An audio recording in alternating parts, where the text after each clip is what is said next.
రెండు బుగ్గలకి వ్రాయబడినవాడు. బుగ్గల మీద సింధూరం ఉండాలి. అందుకే మా కాకినాడ అయ్యప్ప స్వామి దేవాలయంలో విఘ్నేశ్వరుడైతే పూర్తిగా సింధూరమూర్తిగా ఉంటాడు. సింధూరంతో అలంకారం చేస్తాడు. మహాప్రసన్నుడై ఉంటాడు అలా ఉంటే. కాబట్టి సింధూర పూర పరిశోభిత గండ యుగ్మం ఉద్దండ విఘ్న పరిఖండ నజండ దండ మాఖండలాది సురనాయక బృంద వంద్యం అంటాం.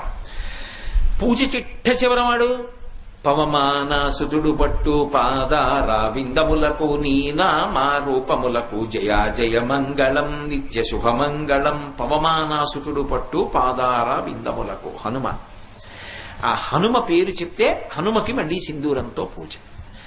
ఆదో పూజ్యో గణాధిప, మొదటి పూజ అందుకునేవాడు విఘ్నేశ్వరుడు, మంగళహారతిలో అందుకుంటాడు హనుమ. ఇద్దరికీ సింధూరంతో పూజ.